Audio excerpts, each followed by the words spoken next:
Hi everybody, welcome to 12 Foot Chain. This week's episode is going to be tackling both solos of the Beatles' Let It Be. There was actually two different solos on the records that they put out in 1970 for this great Paul McCartney ballad. And there's a version of a guitar solo that's on the single, and there's a different version that's on the album. And kind of an interesting story how that got to be. But I thought it was very instructive, both of them. They're both constructed around the C major pentatonic scale. And it's one of those solos if you're learning how to build your guitar solos or build phrases, especially around the major scale, this is very instructive, and it's unique because there's two different approaches that he did to it, two radically different guitar tones, and the solos that he played was different on each. And it's interesting to have two different takes from the same person over different points of time, by the way, that made it up onto their records. So we're going to go over both of those during today's lesson. So let's tackle the single version of Let It Be first. The single was released in April of 1970. The song, the main sort of track that you hear for Let It Be, was recorded a year or so earlier. I want to say either January of '69, I think. And the solo that you hear on the single version is the solo that was recorded at that time. And at that time, George was playing a lot of he had a brand new Fender Telecaster, not like this, but it was completely made out of rosewood. Fender made a one-off, and they made a Rosewood Telecaster for him, and they made a Rosewood Stratocaster that they gave to Jimi Hendrix. But he had the Rosewood Tele, and the sound that he was very fond of, and you can see this in the Let It Be movie, and I'm sure in the upcoming new Peter Jackson version of the Let It Be movie, he's playing that Rosewood Telecaster a lot, and he's also using the Fender Leslie speaker a lot. So that's the rotating, if you're not familiar with that is, it's a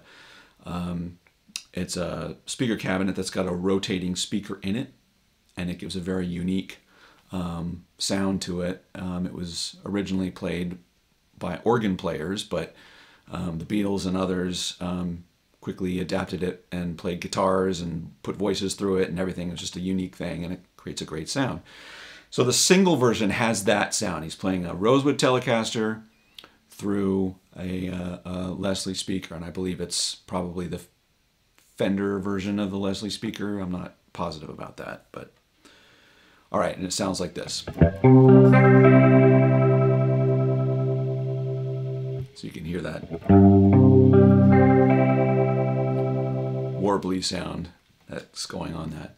So let's take a quick listen to a demo. I'll demo that with a backing track, and then we'll come back and break that down. Okay, let's listen to the track.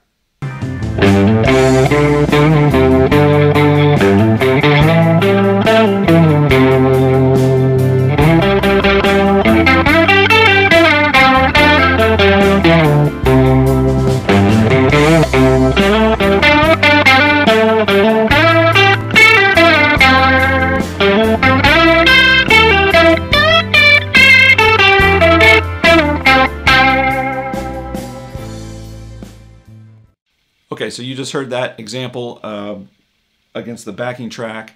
A little word of advice on the tone that I'm using here. So if you listen to the record, Telecasters tend to be very bright. When you're playing with your sort of switch position on this, I mean, it's going to sound good in any one of those positions. To my ear, I think he's on the bridge pickup, but when you do that, this could be very, very bright sounding. So I've got the tone rolled back to like, I don't know, like 3-ish on there to take away some of that bite. Okay, so what's he doing? So again, this is in C. You're going to be using your C major pentatonic. And the solo here is going to oscillate between the C major pentatonic position here and up to that position up there. So it's going to move between sort of the 3rd fret and up to the 8, 10. There's a note that gets up to 12. But it's that very nice way to slide up from the 1st position to the 2nd position of that. So, okay, so first thing, he announces his announces the beginning of the solo by he's gonna do a little pickup there from G on the 1st string and land on your root.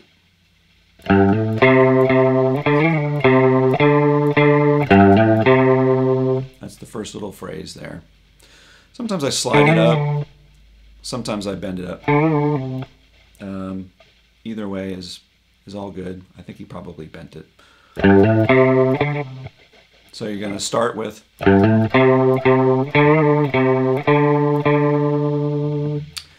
starting on G3, I mean not G3, on E string 3, 5, A string 3, A string 5.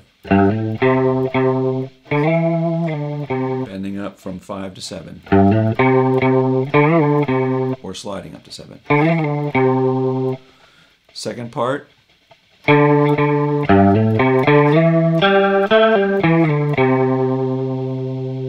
Alright, so just playing that all the way through.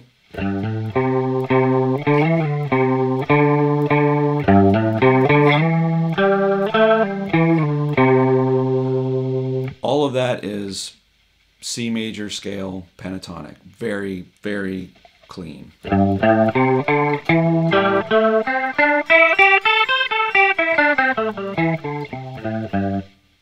He's not deviating from those notes at all.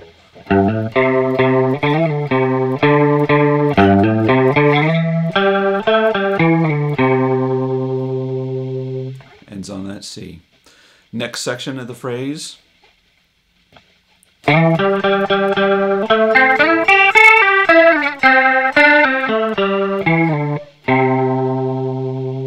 So again, he's starting from your C note, he's sliding up a little bit in the scale, and he's going to come all the way back down. When you think about it, constructing a guitar solo, it's just beautiful how he does that. He's giving, you're giving some breath between the notes. You're starting lower, you're getting up a little bit higher, then you're coming back down low. You're not all of a sudden ripping all the way up and doing some big speed lick. The song doesn't call for that. So that next section.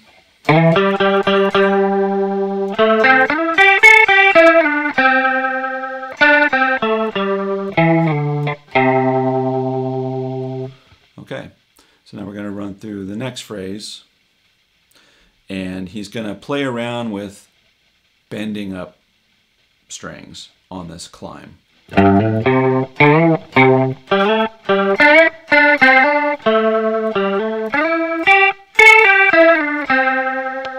Now we're getting up to the second position.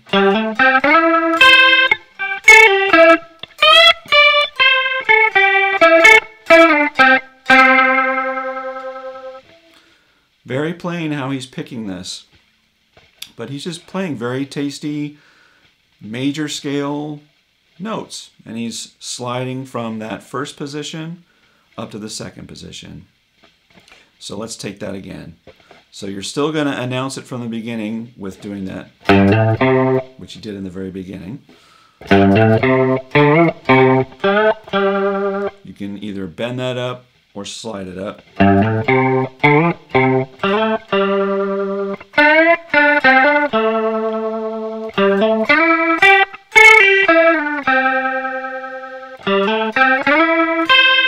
Look at that, you're right on your C chord.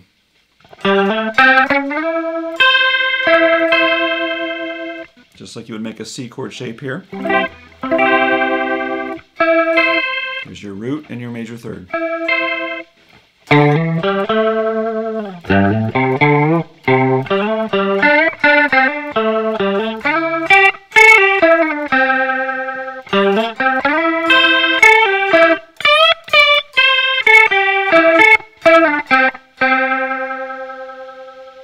you go.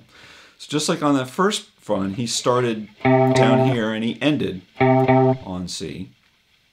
On the second one,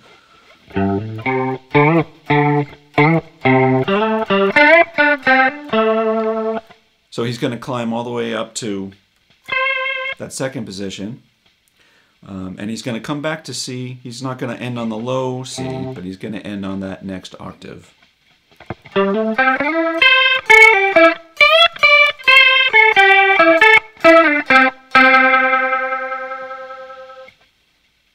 There you go. Just fits so nicely into that. Let's check out the next solo now. The next solo, the next version of this is going to be completely different guitar tone. He doesn't use the Leslie speaker. It was recorded January of 1970, so a full year later after the whole song was recorded.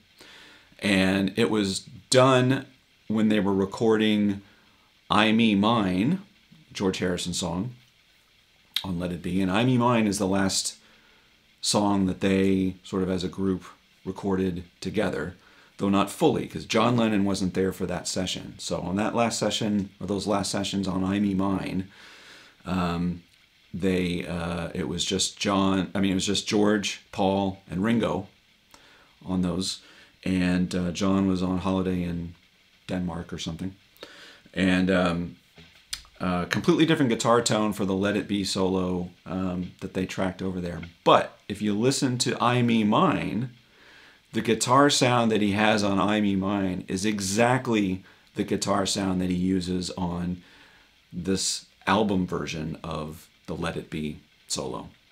And so it was done sort of on that same day or the same couple days that they were working on that. So he dialed up that guitar tone, and either they did Let It Be first and I Me Mine second, or vice versa, but he dialed up his tone on this time on his Les Paul with some distortion, and they tracked both of those songs using that. So let's give a listen to the album version of the guitar solo for Let It Be. Here we go.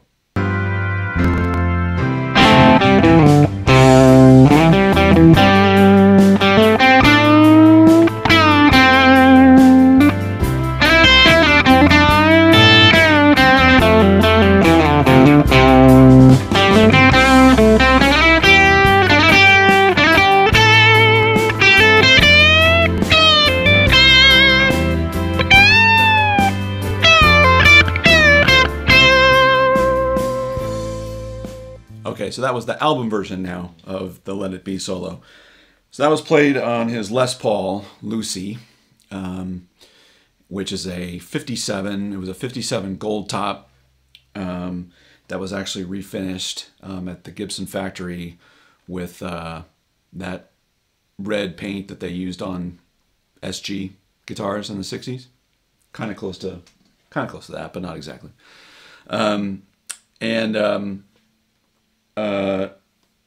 So he's playing that on his, as I said, he's playing it on the I Me Mine track, which they're doing on that same day, and he also uses it on this now re-recorded guitar solo for Let It Be. So again, rooted in C major pentatonic, very different guitar tone, not only different guitar, but different sound, much more distorted, much more rock, and a different take on or approach on how he's going to play a guitar solo over that exact same chord progression that he recorded originally the year before. All right, so same thing. We're starting sort of in the same general positioning in terms of down here at your C, sort of in that 3 to fret 5 positions based off that C chord. So that first phrase, instead of the first time, remember, he was sort of, playing it a little more tamely, and he sort of snuck into the solo doing, right? This time it's rock. So it's...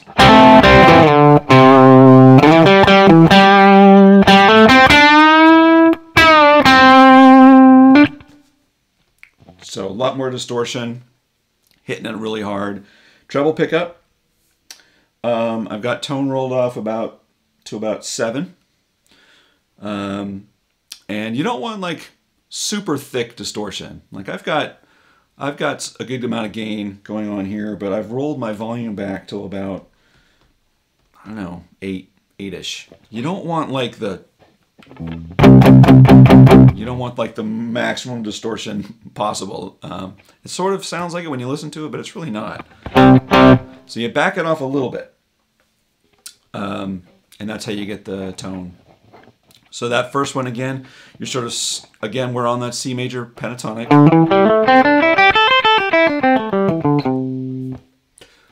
So you're hammering on, you're barring over on the 5th fret, strings 1 through 4, and you're hammering on up at 7.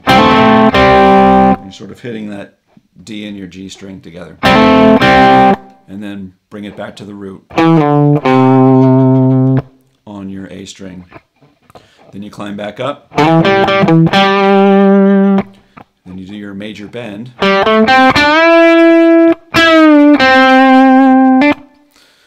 And then, to my ear, he slides up to get that. I don't think it's a bend. I think it's a slide. And then back down. Then he bends. And if you listen to that bend, he's not bending all the way up. He's bending just shy. And you hit that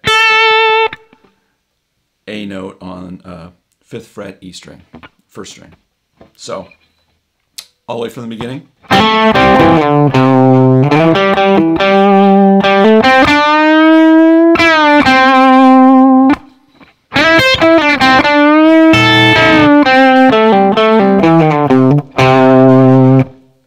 So that's the feel, you know. It has the sound of I don't know. It has the sound of like he just did it on one take, or 1, 2, or 3 takes, just riffing around that. And when you have those little sort of mistakes or not total cleanly playing, to me, I think that's what makes it human, and it's not overly engineered.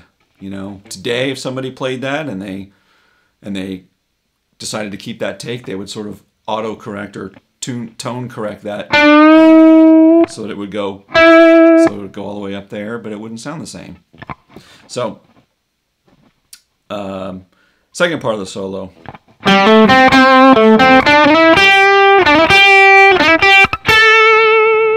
So you're starting on that, again, that major pickup on the C major pentatonic.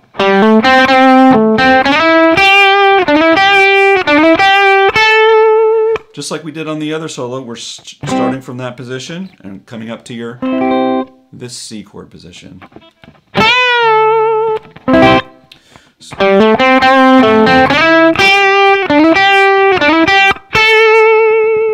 get a big strong vibrato on there. And by the way, I think that's a slide. I don't think that's a bend. I don't think it's not that. And we're going to climb again higher.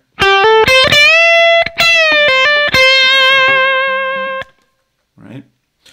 So that's at the 8th fret, and you're playing between 8 and 10 fret on the B string and the A string.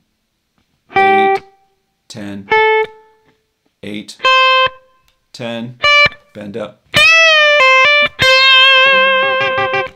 Then we're going to slide up to the 12th or 13th fret, and this is, again, C major pentatonic, just another position. So we went from that position to that position, and now we're going to go to this position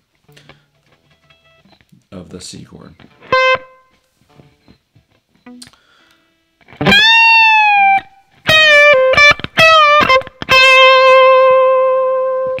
Okay, so getting into that again.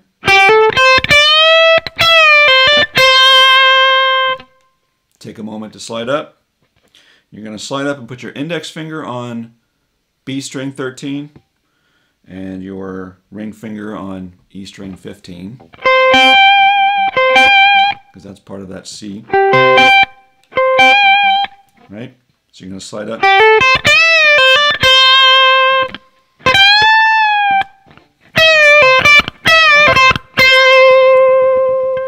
Give it a good shake at the end. So you're bending up, and he's sort of, it's not a totally clean bend up. So just have fun with that however you hit it. Or even if you just come close to that, even if you don't quite reach that note, bend it down.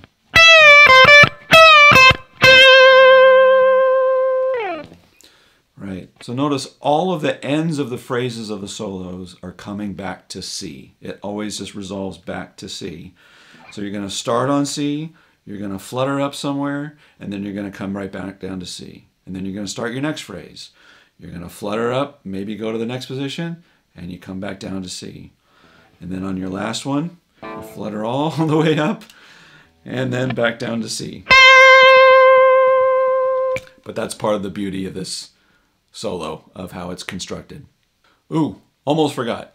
On the album version of Let It Be, there's also an outro solo, which is great. Still based on C major pentatonic, but really sort of builds the energy at the end. And so let's take a little time with that. Here, let's give that a listen.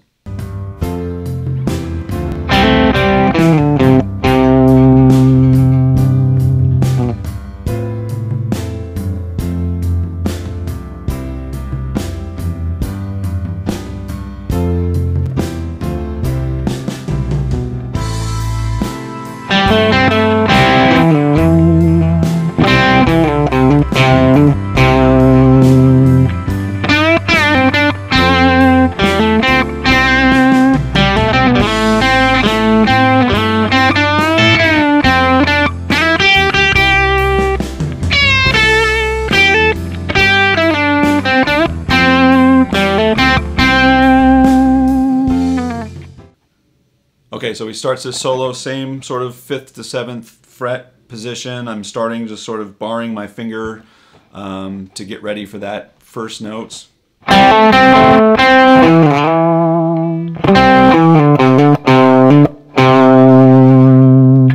So, all still firmly in the C major pentatonics.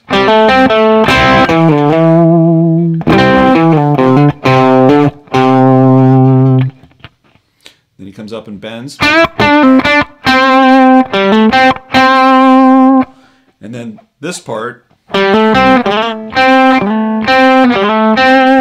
I sort of hear that as a, I don't think it's a hammer-on. I think it's, I sort of slide into it. It's probably not technically correct fingering of what I'm doing. I sort of switch from moving between my index and ring to my middle finger and ring to get that part.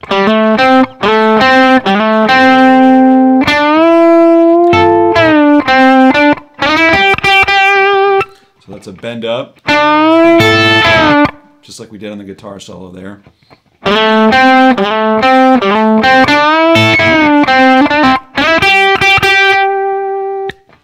Then this is interesting. It's kind of an incorrect note. That would be the sort of correct notes. But I think he's starting up. If you grab the C note on the E string at 8, and you bend it up before you pick it, and then you come back down. So if you get all the way up to that note, more power to you, but I don't think he does.